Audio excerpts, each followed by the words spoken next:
Have you ever been stung by a bee before and you didn't know what to do and you're running in circles? Or your child was just stung by a bee? Well, soon it's going to be springtime or summertime, and bees are going to be all around the place. So it's important that you put this home remedy in your home portfolio because you may need it or a friend will need it. So today we're going to talk about the 9 home remedies for a bee sting. The first thing you want to do is to remove the stinger. Do not squeeze the stinger because you squeeze the venom into the area and the reaction will be more fulminant. So do not squeeze it, but use your fingernail to scrape the stinger if the stinger is still there.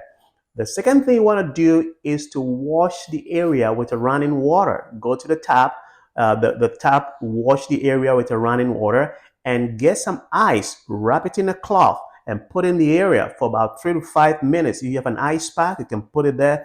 Don't put the ice directly, a bare ice directly on the area. It will give you more burn. You have more inflammation in the area. So don't do that, but just wrap it in a cloth or put an ice pack on it. That's going to reduce the pain because the ice will numb the place up, reduce the pain that comes with bee stings.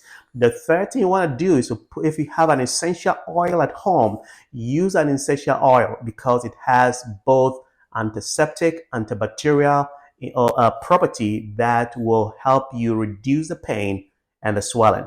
Now, you can use some essential oil like tea tree oil, thyme oil, lavender oil, or even rosemary oil. So any of these will help. Okay. The fourth thing you want to do is if you have aloe vera, you can apply some aloe vera to the place. If you have an aloe vera plant, you can just cut it, squeeze it directly to the place because you and I know the aloe vera has both antibacterial and anti-inflammatory properties. So it will reduce the swelling and the pain.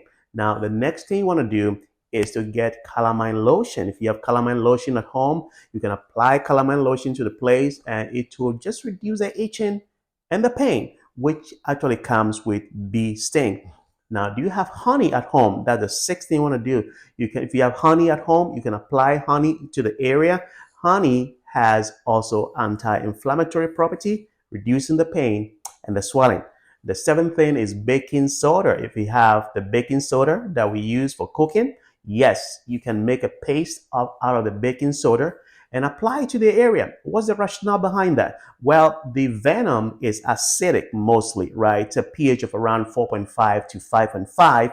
And so because baking soda is alkaline, if you apply it to the area, it neutralizes the venom, and then you will have less inflammation to the area.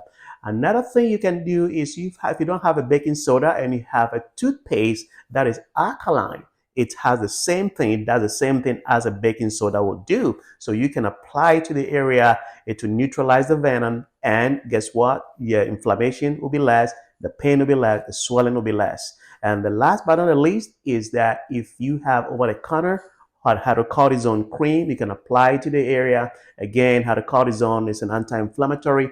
It will reduce inflammation, swelling, and also the itching that it will cause. Now, if you have shortness of breath in or the area is so swollen, it's around your face, it's swelling so huge, then you should run to the ER. So you should call 911 immediately and go to the ER.